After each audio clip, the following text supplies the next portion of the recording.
నమస్తే, welcome to news pulse. నేను తరంగిణి. తెలంగాణలో ఈవీ వాహనాల వినియోగాన్ని పెంచేందుకు ప్రభుత్వం చర్యలు తీసుకుంటుందని మంత్రి పొన్నం ప్రభాకర్ తెలిపారు. బ్యాటరీ సామర్థ్యం పెంపు, ఛార్జింగ్ స్టేషన్ల సంఖ్య పెంచేలా కంపెనీలతో చర్చలు జరిపామన్నారు. ఉద్యోగులు ఈవీ వాహనాలు కొనుగోలు చేస్తే 20% వరకు తగ్గింపు ఇవ్వాలని తయారీదారులను కోరినట్లు వెల్లడించారు. ఈవీ రాయితీల వల్ల 900 కోట్ల రూపాయల పన్ను నష్టం వచ్చినా పర్యావరణ రక్షణే మా లక్ష్యమన్నారు.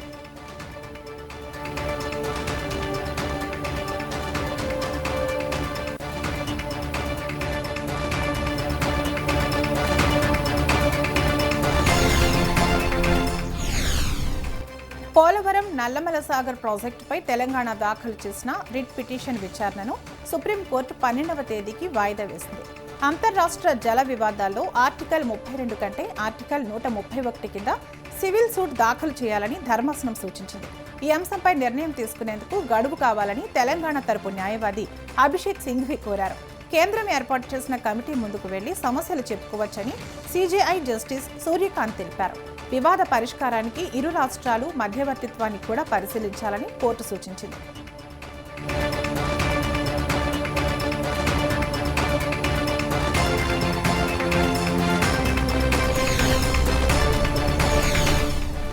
హెచ్పీసీఎల్ విశాఖ రిఫైనరీ సాధించిన విజయంపై ప్రధాని నరేంద్ర మోడీ ప్రశంసించారు. భారత ఇంధన భద్రతను బలోపేతం చేసే దిశగా ఇది కీలక పాత్ర పోషిస్తుందని ఆయన పేర్కొన్నారు. విశాఖ రిఫైనరీలో రెసిడ్యూ అప్గ్రేడేషన్ ఫెసిలిటీని విజయవంతంగా ప్రారంభించడం దేశానికి గర్వకారణమన్నారు. ఈ ప్రాజెక్టుతో ముడి చమురు అవశేషాల నుంచి అధిక విలువైన ఇంధన ఉత్పత్తులు పొందవచ్చని తెలిపారు. దీనివల్ల పెట్రోల్, డీజిల్ లభ్యత పెరిగి దిగుమతులపై ఆధారపడటం తగ్గుతుందన్నారు.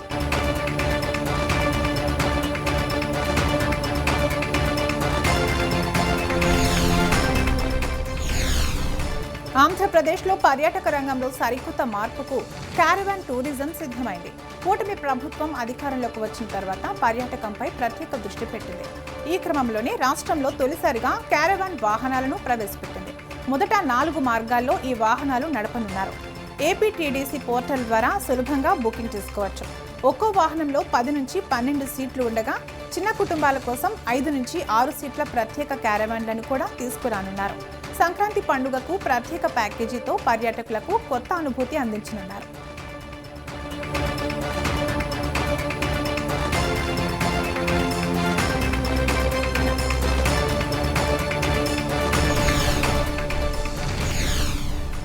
రష్యా చమురు దిగుమతి చేసుకుంటున్నారని రిలయన్స్ ఇండస్ట్రీస్ పై వచ్చిన కథనాలు పూర్తిగా అవాస్తవమని ఆ సంస్థ స్పష్టం చేసింది. బ్లూంబర్గ్ ప్రచురించిన వార్తల్లో నిజం లేదని తెలిపింది. గత 3 వారాల్లో గానీ జనవరిలో గానీ జామ్నగర్ రిఫైనరీకి రష్యా నుంచి ఎలాంటి చమురు కార్గోలు రాలేదని వెల్లడించింది. ఇలాంటి తప్పుడు కథనాలు తమ ప్రతిష్టను దెబ్బతీస్తున్నాయని రిలయన్స్ ఆవేదన వ్యక్తం చేసింది.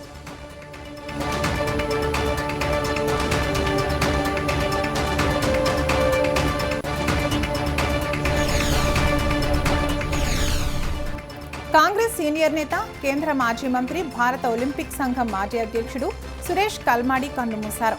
ఆయన వయసు 81 ఏళ్లు. పూణేలో ఆయన తుది శ్వాస విడిచారు. సుదీర్ఘకాలంగా అనారోగ్యంగా ఉన్న కల్మాడి పూణేలోని దీనానాథ్ మంగేష్కర్ ఆసుపత్రిలో చికిత్స తీసుకుంటున్నారు. మంగళవారం మధ్యాహ్నం 2 గంటల వరకు ఆయన పార్థివ దేహాన్ని ఎరెండ్వేన్లోని కల్మాడి ఇంట్లో సందర్శనకు ఉంచుతారు. వైకుంఠ శ్మశాన భూమిలో మధ్యాహ్నం 3 గంటల 30 నిమిషాలకు అంత్యక్రియలు నిర్వహిస్తారు. రైల్వే శాఖ సహాయ మంత్రిగా కల్మాడి చేశారు. భారతీయ ఒలింపిక్ సంఘం అధ్యక్షుడిగా బాధ్యతలు నిర్వర్తించారు. ఒలింపిక్ సంఘం అధ్యక్షుడిగా ఉన్నప్పుడే కల్మాడిపై అవినీతి ఆరోపణలు వెల్లువెత్తాయి.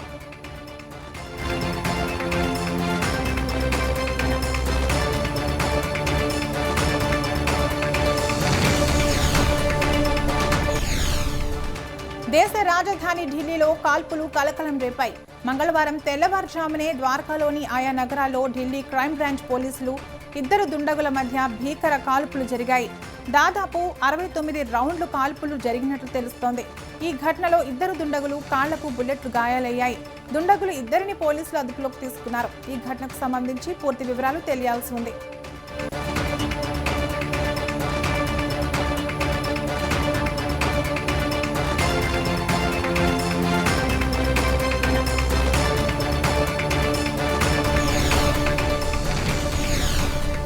బంగ్లాదేశ్లో మతోన్మాదుల దమనకాండ కొనసాగుతూనే ఉంది.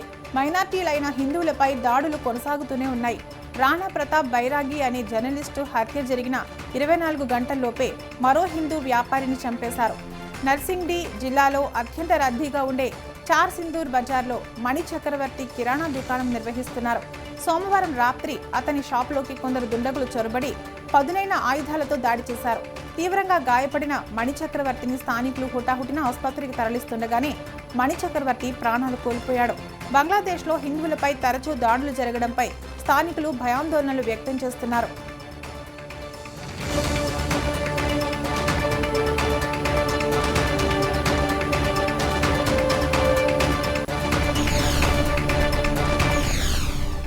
వెనెజువేలా రాజధాని కారకాస్లో దేశాధ్యక్షుడి భవనం వద్ద భారీ కాల్పులు, పేలుళ్లు కలకలం రేపాయి. అధ్యక్షుడు నికోలస్ మదురోను యుఎస్ భద్రతా సిబ్బంది అరెస్టు చేసి తీసుకెళ్లిన తర్వాత వెనెజువేలా తాత్కాలిక అధ్యక్షురాలిగా డెల్సీ రోడ్రిగ్జ్ ప్రమాణం స్వీకారం చేశారు. ఇది జరిగిన గంటల వ్యవధిలోనే కారకాస్లోని అధ్యక్ష భవనంపై గుర్తు తెలియని డ్రోన్ సంచరించింది. దీనిని గమనించిన భద్రతా దళాలు డ్రోన్పై అటాక్ చేశాయి. భారీగా కాల్పులు జరిపాయి. ప్రస్తుతం అక్కడ వాతావరణం ప్రశాంతంగా ఉన్నట్లు సమాచారం. అమెరికాకు చెందిన నిఘా వర్గాల డ్రోన్లు ఇంకా వస్తున్నాయని స్థానికులు భయపడుతున్నారు. అమెరికాకు వ్యతిరేకంగా మాట్లాడే నేతలపై దాడులకు సిద్ధమవుతున్నారని స్థానిక మీడియాలో కథనాలు వస్తున్నాయి.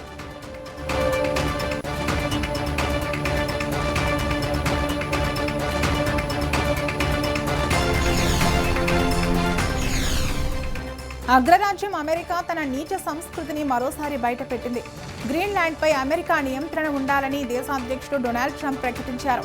ట్రంప్ వ్యాఖ్యలపై డెన్మార్క్, గ్రీన్లాండ్ నాయకులు తీవ్ర ఆగ్రహం వ్యక్తం చేశారు. సోమవారం ఎయిర్ ఫోర్స్ 1 విమానంలో విలేకరులతో ట్రంప్ మాట్లాడుతూ తమ జాతీయ భద్రతకు సంబంధించి గ్రీన్లాండ్ చాలా ముఖ్యమైనదని, అక్కడ రష్యన్, చైనా నౌకలు తిష్టవేయడం ఆందోళనకరమన్నారు. రక్షణ అవసరాల కోసం గ్రీన్లాండ్ అమెరికాకు కావాలని ఆయన చెప్పారు. కొలంబియా చాలా బలహీనంగా ఉందని, కొకైన్ తయారు చేసి అమెరికాకు అమ్మడానికే అనారోగ్యంతో బాధపడుతున్న ఆ దేశ అధ్యక్షుడు ఇష్టపడుతున్నారని ట్రంప్ వ్యాఖ్యానించారు. ఆయన ఇక ఎంతో కాలం ఆ పని చేయలేరని హెచ్చరించారు.